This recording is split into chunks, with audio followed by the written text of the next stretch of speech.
नमस्कार दोस्तों, स्वागत है आपका एक बार फिर से हमारे चैनल हनुमान भक्ति सागर पर, जहां मैं आपको हनुमान जी महाराज से जुड़ी बहुत ही अद्भुत तथा रोचक कहानियां सुनाती हूं।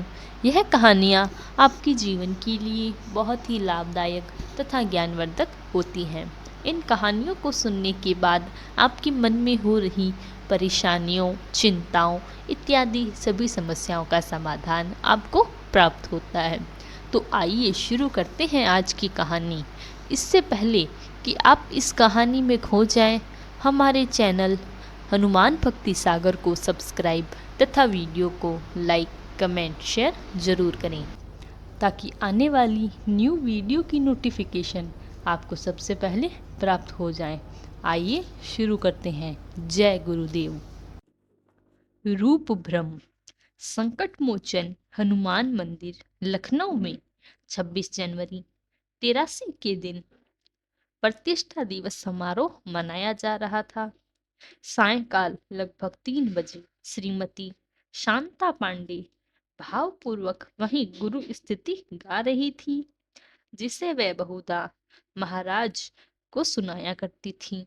उनके पास बैठे थे उनके पति श्री ललित मोहन पांडे, कैंची आश्रम के मैनेजर श्री विनोद चंद्र जोशी, मंदिर ट्रस्ट के सचिव श्री भूषण चंद्र जोशी, अवकाश प्राप्त आईजी कारगर ट्रस्ट के अध्यक्ष श्री केसर सिंह भी, और उनके प्रतिष्ठित व्यक्ति जो इस अवसर पर वहां उपस्थित हुए थे। इतने में उस मंदिर में एक सुसंगठित शरीर के लंबे साधु ने प्रवेश किया। उन्होंने पहले हनुमान विग्रह के आगे नमन किया और पुजारी के सम्मुख कुछ नोट निकालकर भेंट पात्र में डाले। इसके बाद आप शांता जी के पास जाकर बैठ गए और प्रेम से भजन सुनते रहे। आपके दर्शन मात्र से शांता जी विभोर हो उठी और आंखें बंद कर भजन सुनाती रही।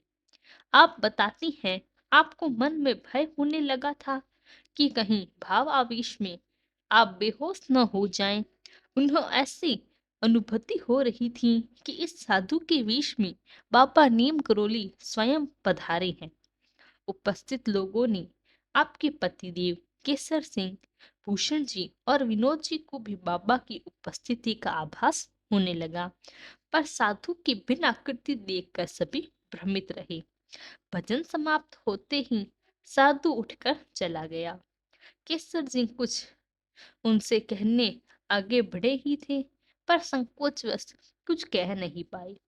बाबा तुरंत एक रिक्शा में बैठकर चला गया।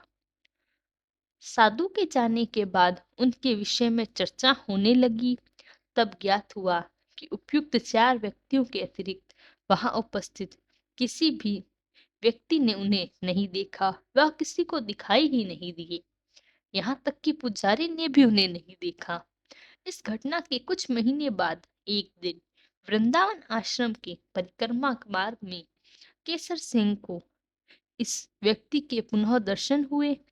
इस बार वह अपनी मौज में एक गुल्ली घोड़ा गाड़ी चला रहा था, पर उसकी वेशभूषा साधुओं सी न थी। वह एक साधारण मनुष्य था। इस बार सिंह साहब और भी भ्रमित हो उठे। बाबा को पहचान पाना मानवीय बुद्धि से परे है, और वह किसी भी रूप में किसी भी स्थिति में अपने को प्रकट कर सकते हैं। केवल उनकी कृपा से ही वह जाने जाते हैं, और इसी प्रकार वे हमें भी कभी दर्शन जरूर देंगे, जैसे उन्होंने अपने इन भक्तों को दिए। हमारे द्वार पर आने वाले हर साधु, संत, महात्मा, गरीब, भिखारी इत्यादि को हमें जो हमसे हो खाना, भोजन इत्यादि जरूर देना चाहिए, क्योंकि महाराज जी सभी को एक समान ही समझते हैं।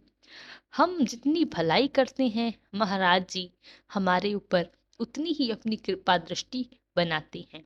हमें ऐसे ही भले कार्य करने चाहिए, जिससे महाराज जी हम पर दया करें और हमारी बाधाओं तथा हमारी इच्छाओं को पूर्ण करें।